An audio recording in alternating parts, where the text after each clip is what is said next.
Hello everyone, welcome to quick tips by Sahil sir YouTube channel. आज है 23 अप्रैल और 23 अप्रैल 2024 से करंट अफेयर के जितने भी महत्वपूर्ण एमसीक्यूज बनते हैं उन सभी को आज के इस वीडियो में डिस्कस करने वाले हैं।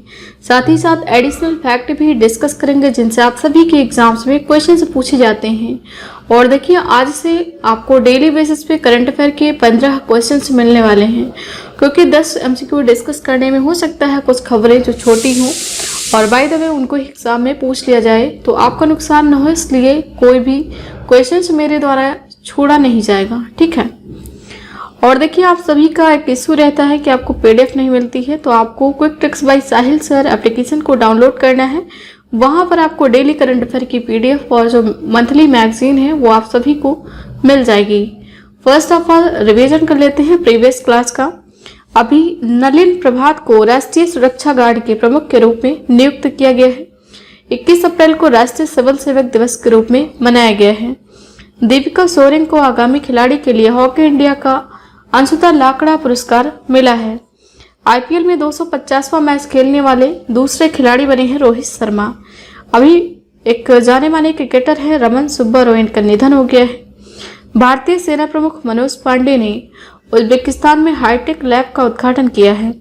जापान के एक बैडमिंटन खिलाड़ी हैं जिनका नाम है केंटो मोमोटा। इन्होंने अभी अंतर्राष्ट्रीय बैडमिंटन से संन्यास ले लिया है। आंध्र प्रदेश वर्ष 2024-25 से स्थायी शिक्षा क्रमांक लागू करेगा। और अभी चीन की 3 बैलिस्टिक मिसाइल फर्म है जिन पर अभी अमेरिका के द्वारा प्रतिबंध लगाया गया है। इसरो प्रमुख एस सोमनाथ ने अंतरिक्ष सुरक्षा के लिए कर्नाटक के बेंगलुरु में दिंगतारा मुख्यालय का उद्घाटन किया है। अब देखते हैं आज की क्लास का जो मेरा फर्स्ट क्वेश्चन है। प्रथम अंतर्राष्ट्रीय इंद्रधनुष पर्यटन सम्मेलन का शुभारंभ किस देश में हुआ है? देखिए, जो चीजें देश या दुनिया में प्रथम बार घटित होती हैं उनको पूछे जाने की पॉसिबिलिटीज ज्यादा रहती है। तो अभी ये है जो प्रथम है, इसलिए एग्जाम में पूछा जा सकता है। ऑप्शन ए जो इसका सही जवाब है। प्रथम अंतर्राष्ट्रीय इंद्रधनुष पर्यटन सम्मेलन का शुभारंभ अभी नेपाल में किया गया है। एडिशनल पॉइंट देख लेते हैं। तो नेपाल अपने पहले इंद्रधनुष पर्यटन सम्मेलन की मेजबानी कर रहा है, जिसका नेतृत्व मयाको परिचान नेपाल और नेपाल पर्यटन बोर्ड ये दोनों कर रहे हैं। किसके द्वारा? मयाको पहचान नेपाल और नेपाल पर्यटन बोर्ड के द्वारा इनकी मेजबानी का नेतृत्व किया जा रहा है। इसका उद्देश्य क्या है? तो इसका उद्देश्य नेपाल को एक प्रमुख एलजीबीटी अनुकूल पर्यटन स्थल के रूप में स्थापित करना है, जिसमें देश की कानूनी प्रगति जैसे समलैंगिक विवाह की मान्यता पर भी जोर दिया जाएगा। इस सम्मेलन का उद्घाटन महिला एवं वरिष्ठ नागरिक मंत्री भगवती चौधरी ने किया है। अच्छा, जो बाकी के ऑप्शन हैं उनको भी डिस्कस कर लेते हैं। देखिए, जो बांग्लादेश है यहाँ पर पोइला बैसाख उत्सव बड़ी धूमधाम के साथ में मनाया गया है। और जो चीन है इसने अंटार्कटिक वैज्ञानिक अध्ययन के लिए क्विलिंग स्टेशन का अनावरण किया है। क्विलिंग स्टेशन का अनावरण। और जो उज्बेकिस्तान है, भारत और उज्बेकिस्तान में संयुक्त सैन्य अभ्यास जो है उसका नाम है डसलिक का आयोजन किया गया है। ठीक। नेपाल जो है इसकी राजधानी काठमांडू है। करेंसी यहाँ पर नेपाली रुपया चलती है। प्रधानमंत्री हैं पुष्प कमल दहल प्रचंड नेपाल की, और राष्ट्रपति हैं रामचंद्र पौडेल। देखिए, एक संगठन है सार्क, जिसका नाम आप सभी ने सुना होगा। दक्षिण एशियाई क्षेत्रीय सहयोग संगठन, ये सार्क की फुल फॉर्म है। इसका जो हेडक्वार्टर है ये नेपाल की राजधानी काठमांडू में लोकेटेड है। नेपाल भारत का एक पड़ोसी देश है जो यहाँ पर लोकेटेड है। ये आप मैप देख सकते हैं। ठीक। नेक्स्ट, अंतर्राष्ट्रीय मातृ पृथ्वी दिवस किस दिन मनाया गया है? तो देखिए, जो अंतर्राष्ट्रीय मातृ पृथ्वी दिवस है यह सेलिब्रेट किया गया है 22 अप्रैल को। ऑप्शन डी जो है इस प्रश्न का सही जवाब हो जाएगा।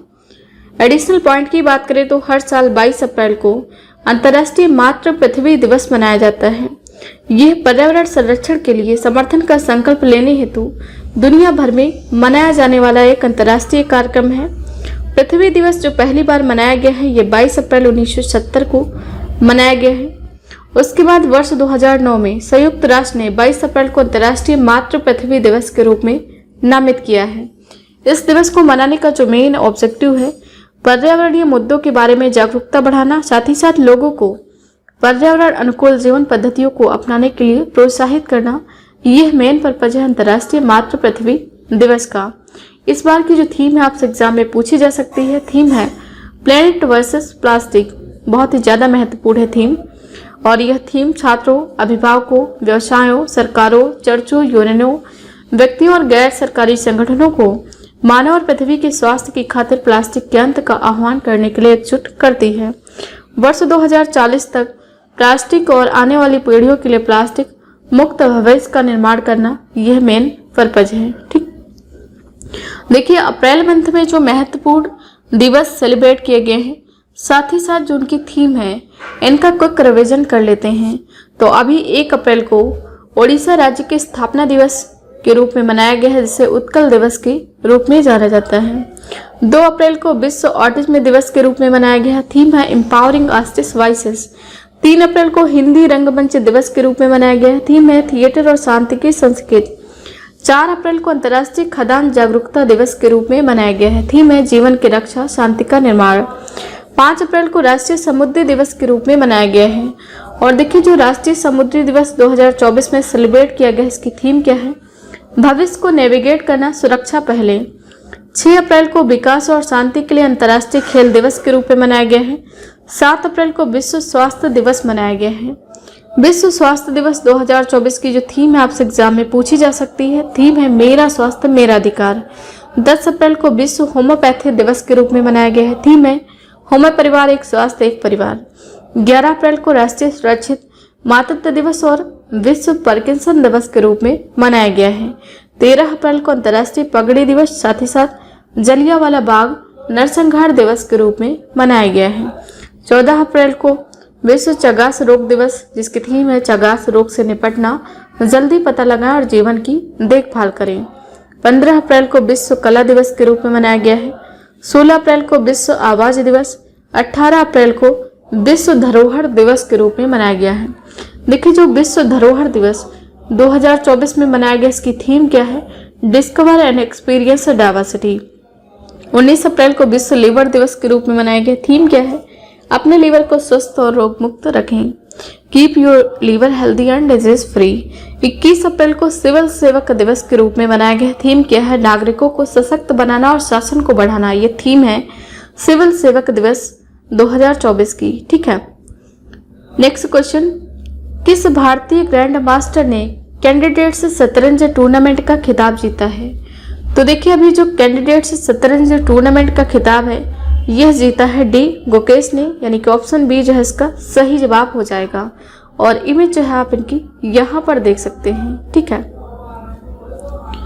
यह है भारत के 17 वर्षीय ग्रैंड मास्टर डी गुकेश। इन्होंने भी कैंडिडेट्स शतरंज टूर्नामेंट जीतकर इतिहास रच दिया है। इससे पहले 40 साल पहले महान गैरी कास्परोव द्वारा बनाए गए रिकॉर्ड को इन्होंने तोड़ा है और सबसे कम उम्र के विजेता बन गए हैं। महान विश्वनाथ आनंद के बाद यह प्रतिष्ठित टूर्नामेंट जीतने वाले दूसरे भारतीय बने हैं। तो इसमें जो पहले भारतीय जिन्होंने कैंडिडेट शतरंज टूर्नामेंट जीता है, ये हैं विश्वनाथन आनंद और दूसरे हैं ये डी गुकेश। तो ये दोनों पॉइंट्स आपको याद रखना है। पिछले साल उन्होंने हांगझो एशियाई खेलों में रजत पदक जीता है। ठीक, एडिशनल पॉइंट है, ये भी आपको याद रखना है। नेक्स्ट, प्रधानमंत्री नरेंद्र मोदी ने भगवान महावीर निर्वाण महोत्सव का उद्घाटन कहाँ किया है? तो देखिए जो भगवान महावीर निर्वाण महोत्सव है, इसका उद्घाटन भारत के प्रधानमंत्री नरेंद्र मोदी जी के द्वारा नई दिल्ली में किया गया है। एडिशनल पॉइंट की बात करें तो इसका आयोजन नई दिल्ली के भारत मंडपम में महावीर जयंती के शुभ अवसर पर 2550वें भगवान महावीर निर्वाण महोत्सव का उद्घाटन किया गया है। महावीर, जिन्हें वर्धमान के नाम से भी जाना जाता है, वो जैन धर्म के 24वें तीर्थंकर हैं। इतिहास में आपसे क्वेश्चन पूछा जाता है कि जैन धर्म के 24वें तीर्थंकर कौन है, तो इनका नाम है भगवान महावीर। और देखिए जैन धर्म में कुल 24 तीर्थंकर हुए हैं, ये भी आपको याद रखना है। ठीक, यदि हम बाकी के जो ऑप्शंस हैं उनके बारे में कुछ पॉइंट्स डिस्कस करें तो अभी देखिए जो वाराणसी है उत्तर प्रदेश का, यहाँ की एक तिरंगी बर्फी है जिसको अभी मिला है जीआई टैग। ठीक, और देखिए जो केरल का इडुक्की है, केरल के इडुक्की में डीआरडीओ के द्वारा स्थापित भारतीय नौसेना के लिए जो मूल्यांकन केंद्र है जिसका नाम है स्पेस, इसका उद्घाटन किया गया है। और देखिए जो हिमाचल प्रदेश का धर्मशाला है, हिमाचल प्रदेश का धर्मशाला जो है ये हाइब्रिड पिच तकनीक को इस्तेमाल करने वाला भारत का पहला स्टेडियम बन गया है। ठीक, नेक्स्ट क्वेश्चन, भारतीय नौसेना की पूर्वी नौसेना कमान ने ईस्टर्न वेव अभ्यास आयोजित किया है। पूर्वी कमान का हेडक्वार्टर कहाँ स्थित है? पहली बात तो आपको यह याद रखना है कि जो भारतीय नौसेना है इसके द्वारा ही अभी पूर्वी नौसेना जो कमान है इसके द्वारा ईस्टर्न वेव अभ्यास का आयोजन किया गया है। और इसका जो हेडक्वार्टर है यह आंध्र प्रदेश के विशाखापत्तनम में स्थित है। ऑप्शन ए जो है इसका सही जवाब हो जाएगा। ठीक, यदि हम बाकी के जो फैक्ट हैं उनके बारे में डिस्कस करें तो अभी जो बेंगलुरु है,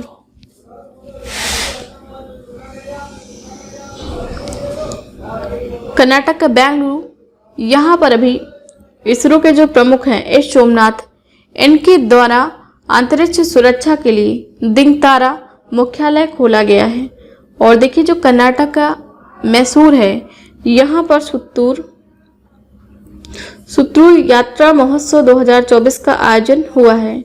और जो नई दिल्ली है यहाँ पर जो भारत के वर्तमान में राष्ट्रपति हैं द्रौपदी मुर्मू जी, इन्होंने अभी होम्योपैथी संगोष्ठी का उद्घाटन किया है नई दिल्ली में। ठीक, नेक्स्ट क्वेश्चन, हाल ही में किसने अपना नया लोगो लॉन्च किया है? तो देखिए अभी जो डीडी न्यूज है इसके द्वारा अपना नया लोगो लॉन्च किया गया है। यह इसका पुराना लोगो है और अभी यह जो न्यू लोगो लॉन्च किया गया है। पुराना जो लोगो है ये कुछ रेड कलर का था, अभी भगवा कलर का नया लोगो डीडी न्यूज के द्वारा लॉन्च किया गया है। और देखिए जो डीडी न्यूज है इसकी स्थापना 3 नवंबर 2003 को हुई, मुख्यालय नई दिल्ली में लोकेटेड है। और देखिए जो डीआरडीओ है, डीआरडीओ के हेड आपसे एग्जाम में पूछे जा सकते हैं, इनका नाम है समीर वी कामत। ठीक, इसरो जो है इसके हेड कौन है? एस सोमनाथ। नेक्स्ट क्वेश्चन, कौन सा राज्य वन हेल्थ पहल के तहत एसओपी पेश करेगा? तो वन हेल्थ पहल के तहत एसओपी पेश करने वाला राज्य बन जाएगा केरल। ऑप्शन ए जो इसका सही जवाब हो जाएगा। ठीक है, और जो बाकी के ऑप्शन है यदि उनकी बात करें तो देखिए जो आंध्र प्रदेश है, आंध्र प्रदेश 2024-25 से स्थायी शिक्षा क्रमांक यानी कि परमानेंट एजुकेशन नंबर ये लागू किया जाएगा आंध्र प्रदेश राज्य के द्वारा। और देखिए जो फाइनेंशियल ईयर 2023-24 जो फाइनेंशियल ईयर है इसमें जो इलेक्ट्रॉनिक्स निर्यात हुए हैं, इलेक्ट्रॉनिक्स निर्यात में ये जो तमिलनाडु है ये टॉप पे है। तो ये भी आपको याद रखना है, तमिलनाडु टॉप पे है फाइनेंशियल ईयर 2023-24 में जितने भी इलेक्ट्रॉनिक्स निर्यात किए गए हैं उस पर जो राज्यों की रैंकिंग है कि कितना निर्यात किन राज्य में किया गया है, तो इसमें तमिलनाडु टॉप पे है। अभी जो तेलंगाना राज्य है यहाँ पर 3 नए पुरातात्विक स्थलों की खोज की गई है। केरल की राजधानी तिरुवनंतपुरम है। इस राज्य का गठन 1 नवंबर 1956 को हुआ है। मुख्यमंत्री हैं पिनराई विजयन। आरिफ मोहम्मद खान यहाँ के राज्यपाल हैं। लोकसभा की 20 सीट हैं। राज्यसभा सीटों की संख्या 9 है। विधानसभा की 140 सीटें हैं। आधिकारिक भाषा मलयालम और जिलों की संख्या है 14। प्रमुख राष्ट्रीय उद्यान जो है उनमें साइलेंट वैली, पेरियार, मथिकेटन, अन्नामुदई, एर्नाकुलम और पमुदम 16 ये केरल राज्य के प्रमुख राष्ट्रीय उद्यान हैं। देखिए जो केरल के राज्यपाल हैं आरिफ मोहम्मद खान, इनके द्वारा एक महत्वपूर्ण पुस्तक है राम मंदिर राष्ट्र मंदिर एक साझी विरासत। इस पुस्तक का विमोचन किया गया है केरल राज्य के राज्यपाल के द्वारा। नेक्स्ट, LGBTQ समुदाय पर केंद्र सरकार की समिति का प्रमुख किसे नियुक्त किया गया है? ये बहुत ज्यादा महत्वपूर्ण क्वेश्चन है। जो LGBTQ समुदाय है उसमें बहुत प्रकार की समस्याएं हैं, लाइक मैरिज से संबंधित या फिर कुछ पर्सनल समस्याएं, उनकी समस्याओं को निवारण करने के लिए केंद्र सरकार के द्वारा एक समिति का गठन किया गया है। तो उसका प्रमुख कौन है ये आपको बताना है। ऑप्शन ए जिसका सही जवाब है राजीव गौबा जो है ये LGBTQ समुदाय पर केंद्र सरकार की समिति का प्रमुख नियुक्त किया गया है। राजीव गौबा को ऑप्शन ए जो है इसका सही जवाब हो जाएगा। और देखिए जो बाकी के ऑप्शन हैं, जैसे जो संजय शुक्ल हैं, इनको नेशनल हाउसिंग बैंक का प्रबंध निदेशक नियुक्त किया गया है। जो हरेंद्र सिंह हैं, इनको राष्ट्रीय महिला हॉकी कोच के रूप में नियुक्त किया गया है। नलिन नेगी जो है, इनको भारत पे के CEO के रूप में नियुक्त किया गया है। नेक्स्ट क्वेश्चन, हाल ही में किस देश ने GPS स्पूफिंग तकनीकी का इस्तेमाल किया है? तो देखिए जो GPS स्पूफिंग तकनीकी है, इसका इस्तेमाल अभी इजराइल के द्वारा किया गया है। ऑप्शन ए जो इसका सही जवाब है। इजराइल और ईरान, इन दोनों देशों के मध्य इस समय विवाद चल रहा है। तो अभी ईरान ने इजराइल पर बहुत सी मिसाइलें दागी और कुछ वेपन्स का प्रयोग किया। तो अभी इजराइल ने क्या इनिशिएटिव लिया है, ये बेसिकली जो GPS है ये क्या है, तो ये आई होप कि आप सभी जानते होंगे। इसका नाम है, फुल फॉर्म इसका है जियो पोजिशनिंग सिस्टम। यह किसी भी स्थान विशेष की लोकेशन को इंडिकेट करता है। तो यह जो GPS स्पूफिंग तकनीकी है, इसमें होगा क्या कि जो एग्जैक्ट लोकेशन है किसी स्थान की, उसको डाइवर्ट कर दिया जाएगा, यानी कि किसी स्थान की फेक लोकेशन को दर्शाया जाएगा। तो उसमें जो टारगेट होगा किसी मिसाइल का, वो सही जो होगा उस स्थान का पता नहीं लगा पाया जाएगा। यही होता है GPS स्पूफिंग। ठीक, इसमें जो रक्षा संबंधित इनिशिएटिव हैं, उसमें ये बहुत ही ज़्यादा कारगर साबित होती है। कि जैसे कि मान लो कि कोई वेपन्स वगैरह स्टोर किए गए हैं किसी स्थान पे और किसी देश का टारगेट है उनके वेपन्स को नष्ट करना, तो अपना जो वो लोकेशन है वो डाइवर्ट कर सकता है इसके माध्यम से। तो जो टारगेट है वो मिलेगा ही नहीं, तो इससे जो है बचा जा सकता है। ठीक, और बाकी देखिए जो बांग्लादेश है, यहाँ पर अभी टैगोर ऑन द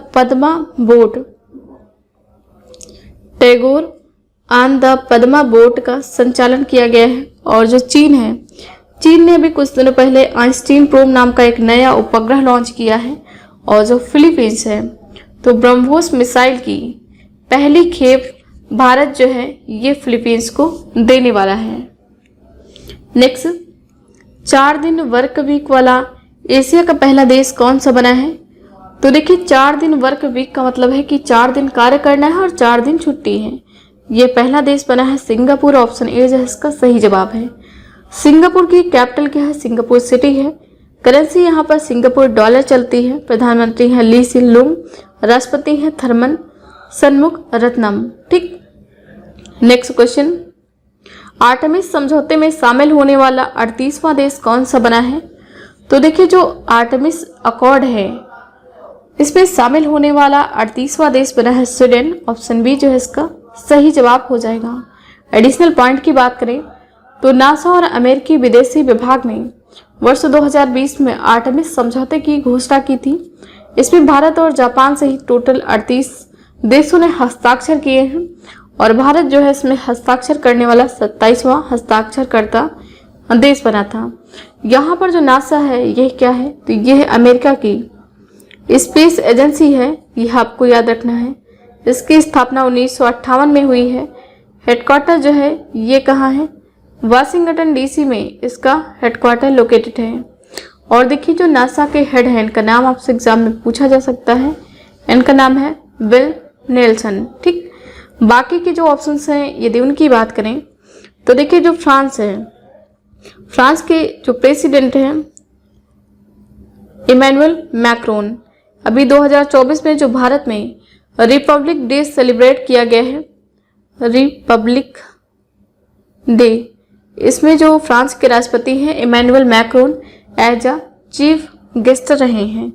रसिया जो है यह ब्रिक्स 2024 की अध्यक्षता कर रहा है।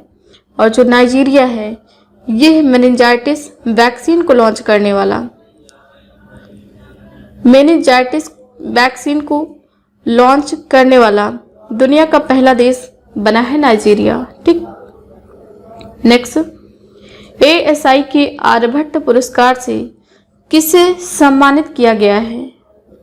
तो देखिए जो ASI के आर्यभट्ट पुरस्कार से सम्मानित होने वाले व्यक्ति हैं, इनका नाम है पाउलुरी सुब्बाराव। ऑप्शन ए जो है इसका सही जवाब हो जाएगा। इमेज जो है आप इनकी यहाँ पर देख सकते हैं। इनको ही अभी आर्कियोलॉजिकल सर्वे ऑफ इंडिया के आर्यभट्ट पुरस्कार से सम्मानित किया गया है। अच्छा, जो बाकी के ऑप्शंस हैं उनको भी देख लेते हैं।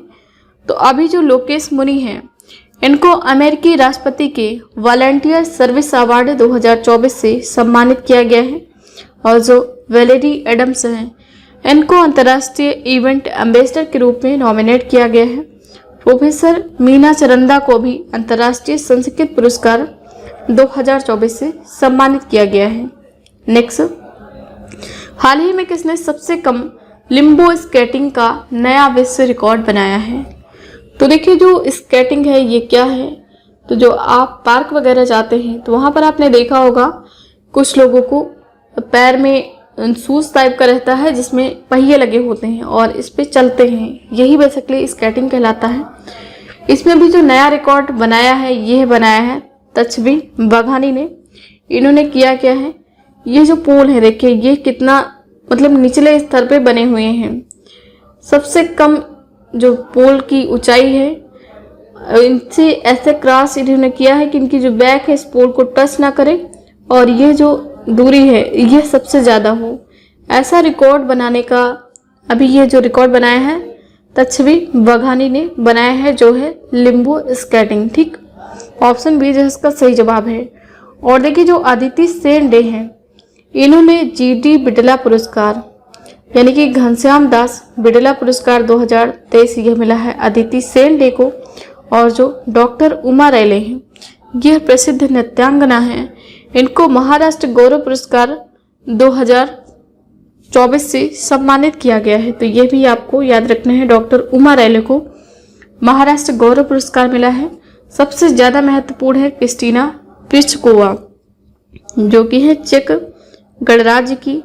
और देखिए जो क्रिस्टीना प्लिस्कोवा हैं, इनको मिस वर्ल्ड 2024 का अवार्ड मिला है, यानी कि मिस वर्ल्ड 2024 का खिताब जीता है क्रिस्टीना प्लिस्कोवा ने, जो कि है चेक गणराज्य की। नेक्स्ट, HDFC लाइफ इंश्योरेंस का नया अध्यक्ष किसे नियुक्त किया गया है? तो अभी देखिए HDFC लाइफ इंश्योरेंस का नया अध्यक्ष नियुक्त किया गया है KK मिस्त्री को। ऑप्शन ए जो इसका सही जवाब हो जाएगा। ठीक, इमेज जो है आप इनकी यहाँ पर देख सकते हैं। यदि बाकी के जो ऑप्शन है उनकी बात करें तो देखिए जो तरुण बजाज हैं, यह पूर्व राजस्व सचिव है, जिनको भी US इंडिया फोरम के अध्यक्ष के रूप में नियुक्त किया गया है। और जो मनोज पांडा हैं, ये अभी वित्त आयोग के पूर्णकालिक सदस्य के रूप में नियुक्त किए गए हैं। और जो श्रीनिवास पर्लिया हैं, इनको अभी विप्रो के CEO के रूप में नियुक्त किया गया है। ठीक, नेक्स्ट, सिट्रोएन का नया ब्रांड एम्बेसडर किसे नियुक्त किया गया है? तो देखिए जो सिट्रोएन है यह एक फ्रांसीसी कार निर्माता कंपनी है। अभी इसका ब्रांड एम्बेसडर नियुक्त किया गया है महेंद्र सिंह धोनी को। ऑप्शन बी जो है इसका सही जवाब हो जाएगा। ठीक, जो संजना सांघी हैं, इनको भी स्पेस इंडिया का ब्रांड एम्बेसडर नियुक्त किया गया है। नयनतारा को स्लाइस का ब्रांड एम्बेसडर नियुक्त किया गया है। और जो विराट कोहली हैं, इनको पंजाब नेशनल बैंक यानी कि PNB के ब्रांड एम्बेसडर के रूप में सेलेक्ट किया गया है। और देखिए इस प्रश्न को मैंने आप सभी के लिए एज अ होमवर्क दिया था। एशियाई कुश्ती चैंपियनशिप 2024 में उदित ने कौन सा पदक जीता है? तो इन्होंने रजत पदक जीता है। ऑप्शन बी जो इसका सही जवाब है। आज का क्वेश्चन ऑफ द डे है, विश्व लीवर दिवस किस दिन मनाया गया है? इस प्रश्न का आंसर लिखना है आप सभी को कमेंट सेक्शन में। सो देखिए ये रही मेरी आज की क्लास। आई होप वीडियो आप सभी को पसंद आया होगा। वीडियो पसंद आया तो लाइक करें, शेयर करें, कमेंट सेक्शन में अपना फीडबैक जरूर लिखें। Thank you so much for watching this. Have a nice day. See you soon with the next video.